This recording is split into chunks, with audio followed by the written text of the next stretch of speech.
bandiraɓe sehlaɓe heɗotoɓe radio jowol sare jaam hiire moon en gartande oɗo ñalawma alhamis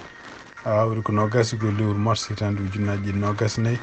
poygol lewru korka addan ɗon habruji moon e ɗemgal Pulaar. titre uji men ɓurɗo mawɗo guiɗoɗen ko toon to États-Unis ma jaa toon to New York. Procureur général mo New York holko ɗamini wadde so tawi ɗo e balɗe nayyi Donald Trump addani kene wona $1 billion ɗum noon ko kalis ɗo fawa ko fate business aji muɗum waɗanno toon to New York. ma en jeeya toon to Texas tugnadi kadi ko yalti hono kamɓe gouvernement Mexico ɓe mbi wonde so tawi tan cour d'appel mo États-Unis ɗum noon dartiniɗo ñawore nde kamɓe cour suprême wanno o so tawi oɗon ndu waɗama ɗum noon ma bonu relation ngaji gonɗi hakkude Mexique e États-Unis. habaruji men international guiɗoɗen ko toon to Palestine ono kanko Anthony Blinken kadi on ɗa o yettima toon hannde toon to Tel Aviv ɗum noon ko visite makko kadi ƴewde kadi oɗo sa joni hono pression ɓeydi Benjamin Netanyahu pour oto ɓe jiyan toon to Rafa cessez-le-feu fono waɗe. ma en ƴeewa kadi hettade hono kanko Benjamin Netanyahu holko jaabi hono kanko Chuck Schumer jaaɗo toon to New York gardiɗo Sénat ko haalno ko fate en kanko Benjamin Netanyahu oɗo sa joni o natti wonde ɓuural wonande Israël. habaruji men international manaw en toon to Sénégal ɗum nane ƴeewen holto woteji mabɓe jarata ɗum ɗemina ko ñande dimanche nde ɓe jogoro wodde. habaruji men manaw en toon to Mauritanie Abdoulaziz ancien président mo Mauritanie cour d'appel ko woppudemo temporairement en ɗum noon ko ɗaɓɓade avocat ji makko mbanno to Europe leyɗele Europe renduɓe oɗo ñalawma hande holkoɓe kaali kadi ko fate gueɗe parti e Ukraine e parti ɗe kadi e Israël. habaruji men ko toon to France hono kanko chef d'état major mo France wonde ko yimɓe jeeyaɓe o taw ene poti fewnitade pour ha yetto ni neldude toon yimɓe haɓeteɓe toon to Ukraine. ɗum noon ko salade wonde hono kanko Vladimir Putin wiide wonde ko Europe naaɓe cuusade neldude toon yimɓe to Ukraine. ko ɗum woni titre uji men ɓurɗo mawnude oɗo journal. ma en gara detuji muɗum joni joni.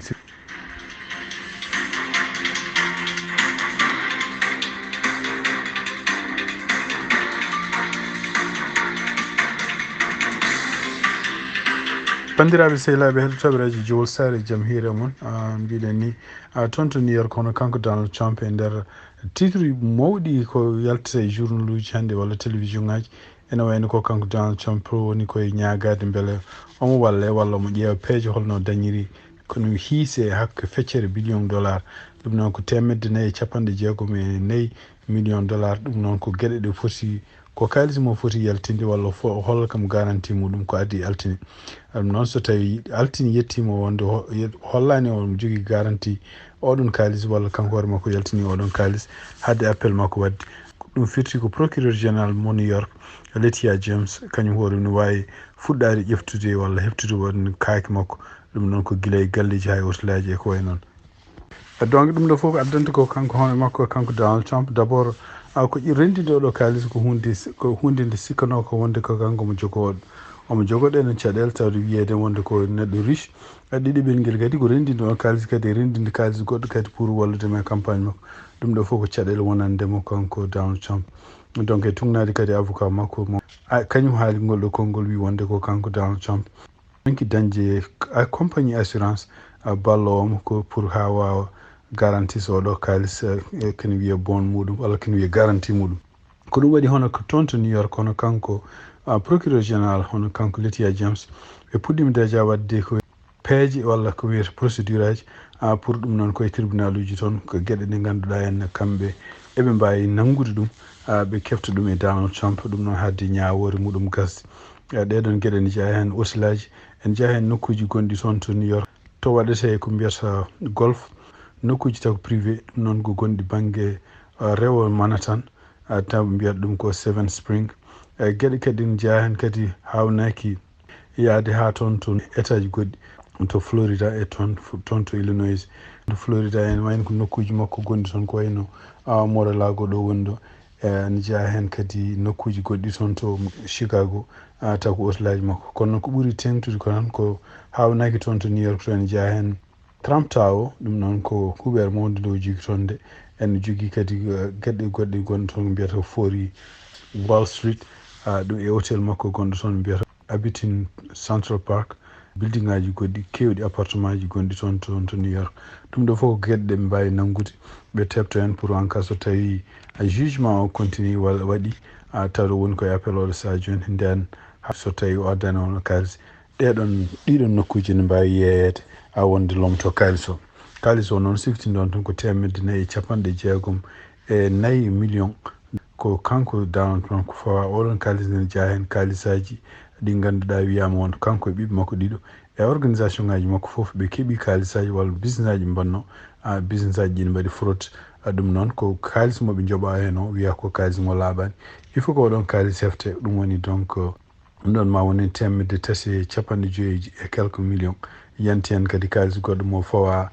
taw ko debbo goto biyete Jean Carroll on kadi ne wayno ko takkuɗo mo yo memi ɗum noon ko hadde makko wonde candidat ɗum ko addi hitande ujunnaji 16 ɗum ɗo fof rendi hawri wonde 464 million dollar on foti addude ɗum ko addi altine garoɗo o habaruji men hande to États-Unis e tugnadi kadi ko kamɓe gouvernement mo Mexico koɓe kaali e ɗum noon e konngol ministre makko des affaires étrangères wi wonde so tawi cour d'appel mo ganduɗa henne kañum dartini loi biyeteɗo SB4 donc SB4 ɗum noon ko loi mo ganduɗa gotonoɗo toon ko kanko gouverneur mo Texas biyeteɗo Greg Abbott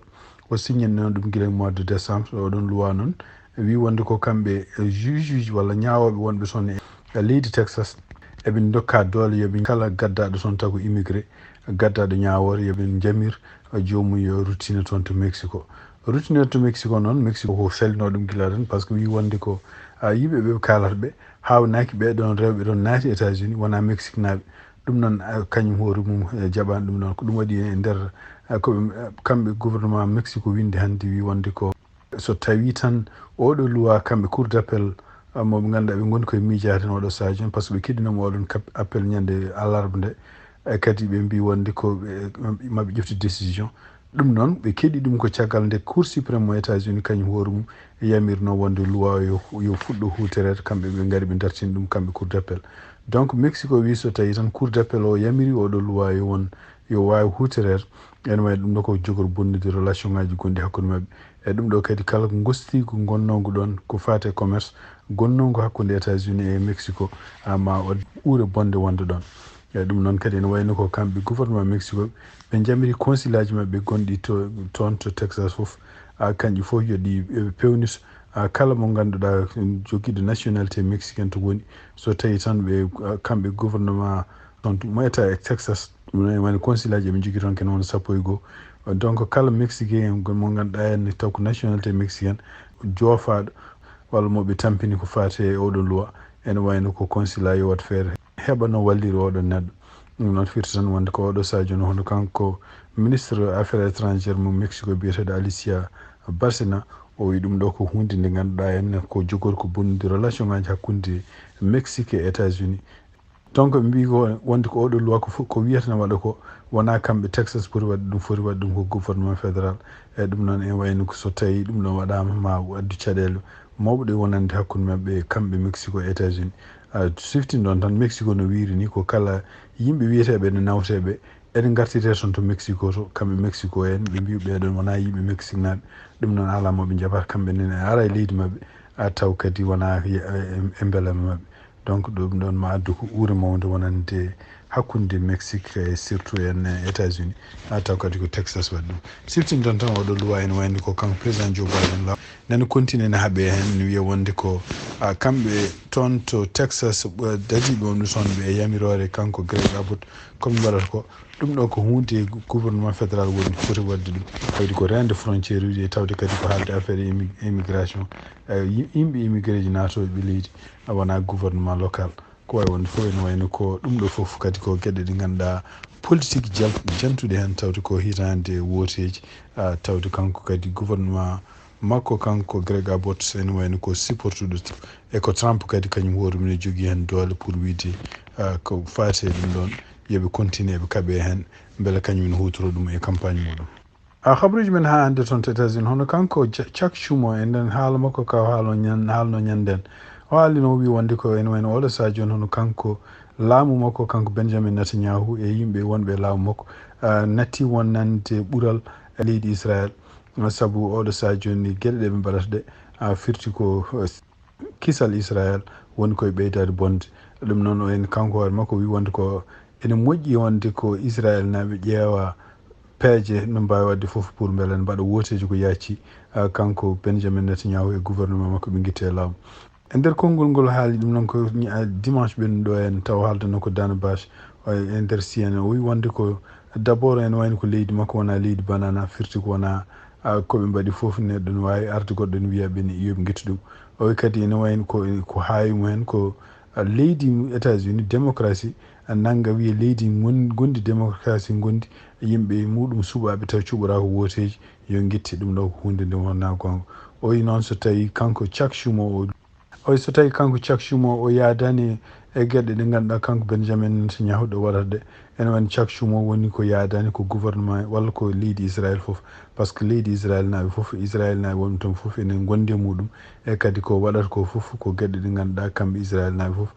kamɓe eɓe jiiɗi ɗum ɗon e kadi ko kamɓe cuɓimo ɗon ɓe mbaɗimo ɗon. ɗum noon wona neɗɗo goɗɗo wona kanko Chuck Schumer haalantaɓe holno ɓe nominirte holno ɓe mbaɗata woteji. ɗum noon firti tan ko uure nde nen ɓeydo bonde minen ɓeydo mawnude hakkude Israel e kamɓe États-Unis surtout yen hakkude ardiɓe gouvernement ji ɓeeɗo ɗiɗi surtout kadi kanko siftinɗon tan ko kanko Chuck Schumer ko juif e kadi ko kanko woni mawɗo sénat mo États-Unis ene wayno ko neɗɗo kewɗo doole ga États-Unis. ono kanko Anthony Blinken o yettima toon kadi to Israel ɗum noon ene wayno ko visite makko kadi caggal visite aji kewɗi wonen yimɓe surtout ko wayno leyɗele arabe mbi wonde ko ɗiɗo visite aji foof ene wayno komo yaha mo arta kono ala fruit mo waɗi hen kono e wona oɗo saha joni woni koye kaldigal hakkude Israel e leyɗele arabe ɓe surtout kadi ƴewde ko fate cessez le feu kalte ɗo beele ne waɗe ko yacci. hande kanko Benjamin Netanyahu ene wayno caɗele ɓurɗo mawnude gonɗe joni oɗo saha joni hakkude mabɓe États-Unis ko États-Unis kañum hoore mum lundade wiide wonde ko Israel yanoyde ɗum toon to Rafa ko hunde nde moƴƴani kono ene kanko Benjamin Netanyahu o wiide o signini déjà yamirore o signini o jamdire o yamiri wonde armée yo naatoy toon nde hattani foof ɗum noon ko hunde nde ganduɗa henna États-Unis oɗo saha joni weltaki hen. Anthony Blinken hokko jogori haaldude Benjamin Netanyahu jillu makko nguɗo kadi ko ummi toon koto Caire ko Égypte e kadi leyɗele arabe wonɓe ɗum noon kadi woni hen ha hande no continue wadde makko pression kanko Anthony Blinken et surtout kadi Benjamin Netanyahu pour wiide alay saago cessez le feu waɗa e alay saago yimɓe Israel naɓe nangaɓe gartira e kamɓe kadi Israel naɓe jalta ɗeɗo leyɗele. yama seppoji mbaɗi toon hande toon to Jérusalem e Tel Aviv ɗiɗon seppoji noon ko ɓuuri hen hewde seppoji ɗi kalata ko wonde ko élection ngaji mbaɗi ko yacci won donc gouvernement makko kanko Benjamin Netanyahu yo démission woni hen seppoji mbaɗata ko wonde ko yimɓe nangaɓe toon to taw kono Hamas nangi ɗumen yo gartir ko yacci ɗum noon andaka so tawi ko sibabude kanko haala makko Chuck Schumer walla kadi kamɓe États-Unis darde mabɓe pour ko fate cessez le feu ɗum noon siftindon tan walla ɗum ɗo fof hollata tan wonde ko hol doole ɗe États-Unis jogui ko fate en oɗo ndeɗo haare wonde toon. donc ɗum waɗi ha hande toon to Europe kadi hono kamɓe communauté européenne ɗum noon ko leyɗele nogas e jeeɗiɗi ɓe ndendino toon to Bruxelles ɗum noon ko toon to Belgique e nder koɓe kaali ko ɓuuri hewde koɓe kaali ko toɓɓe ɓe dakkodiri d' abord ko fate en ko fate oɗo saha joni jurum yo holle toon to Gaza e ɗum noon firti ko yo hare nde darto ko yacci ɗum noon kam fof ɓe nandiri hen ɗum noon siftinde on tan ha hande kamɓe Europe naɓe kadi eɓe jogui pression no fewi e Israel ɗum noon ko ɗum woni kamɓe nogas jeeɗiɗi ɓe koɓe nandiri ko fate Gaza e jeeya wona mabɓe ɗeɗon leyɗele puɗɗiɓe nawde toon ni henna no balle ɗeɗo leyɗele ɓe dakkodiri kadi ɓe mbi wonde ko oɗo saha joni ene wayno ko Ukraine foti wallede kala ɗi ganduɗa kaalisaji taw ko Russie naɓe joguino ɗiɗon kaalisaji taw oɗo saha joni koko mofta ɗiɗon kaalisaji taw Russie naɓe koko kaɗa hebde ɗumen ene wayno oɗon kaalis no foti hutorede pour walle hono kamɓe Ukraine naɓe ɗum ɗo fof hande ko haari contre Putin ɓe kaali kadi ɓe mbi oɗo saha joni hono sibabunde Putin continue hande ne menaçaɓe kamɓe Europe naɓe e poti wallude kadi ƴewde leyɗele Europe naɓe foof ɓeydude ko fate pewnitagol mumen ko fate jogade kaɓirɗe kase ɓeydude kaalisaji ha kewi ko fate budget ji mabɓe kamɓe leyɗele ɗeɗon ɓe dakkodiri kadi oɗo saha joni jaɓɓade hono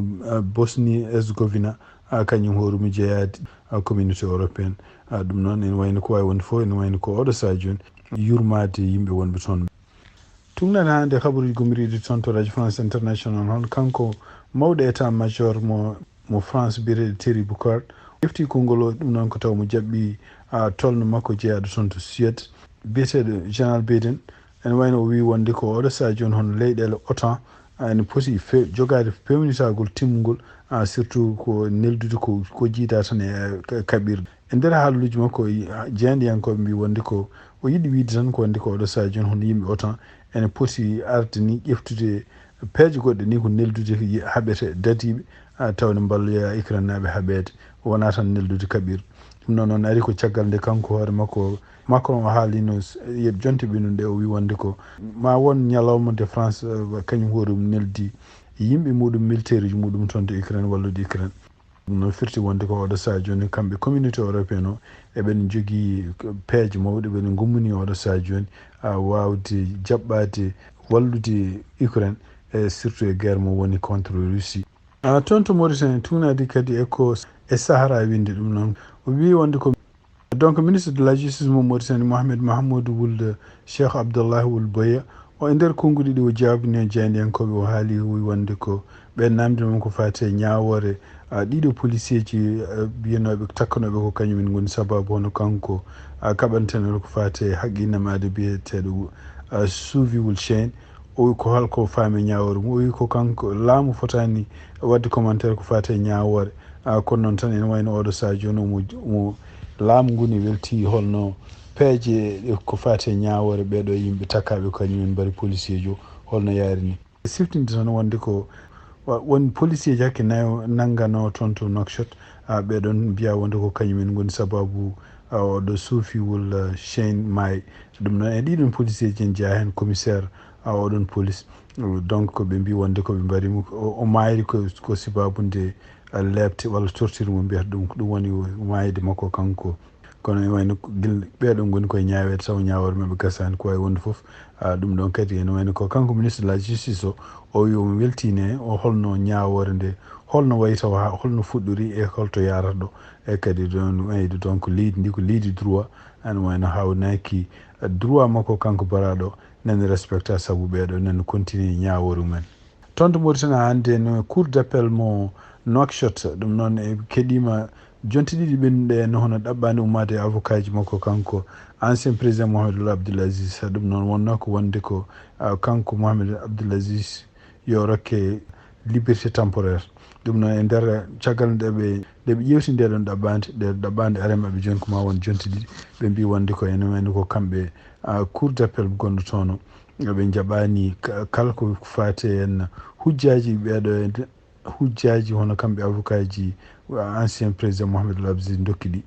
pour wiide wonde ko yo oppe ɗum noon ene wayno oɗo saha joni omono maw continue wonde kaso kanko noon ene wayno ko sokono donc ene wayno ko kanko Mohamed Labzi o ñawano ko guila mois de janvier ɗum noon ko taw mo takka kadi gueɗe ɗe o waɗi ko fate en kalisaji ene jeeya hen wiya wonde ko o rimɗini kalisaji ɗi godani walla o hutorima doole makko laamu makko walla position makko e laamu pour wadde won gueɗe ɗe jamiraka o haɗi kala ko wiyete ko fate ñawoji walla ko fate gueɗe partuɗe laamu no yarude yesso ɗum ɗo fof ene wayno ko ɗum o takka ko wawi wonde fof ene wayno cour d'appel mo Nouakchott salimo kanko Mohamed Abdoul Aziz rokkudemo liberté temporaire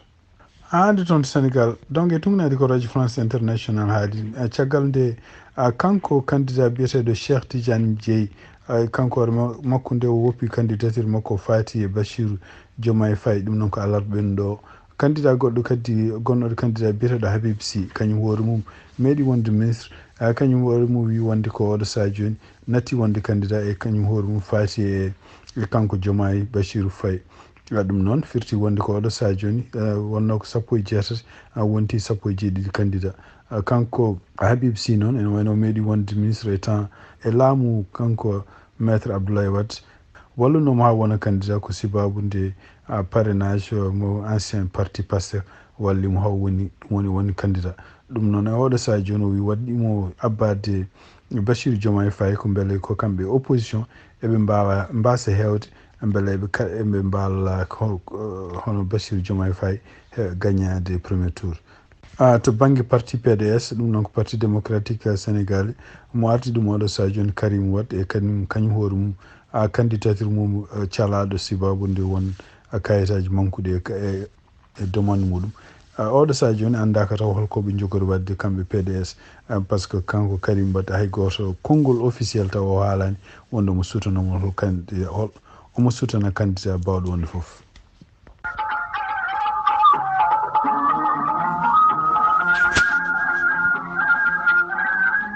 bandiraɓe sehlaɓe heɗotoɓe radio Jowol Sare wonande korka pour wonɓe diwan Westchester siftinde on tan hannde ko 11 lewru korka ɗum noon hawri ko alhamis ene wayno ko janggo aljuma kejjari foti dartade ko 6h24 woni kejjari foti dartade siftinde on tan salatu juulete ko 6h40 to ko fate kumtari ene wayno janggo humtete ko 7h52 woni kumtari janggo ɗum noon ko janggo ko aljuma ñande aset so Allah jaaɓi kejjari foti dartade ko 6h22 salatu jour ko 6h40 ñande aset nde kadi ene wayno kumtari wonata ko 7h53 so Allah jaaɓi ha ɗo e nden kadi ma en gartu.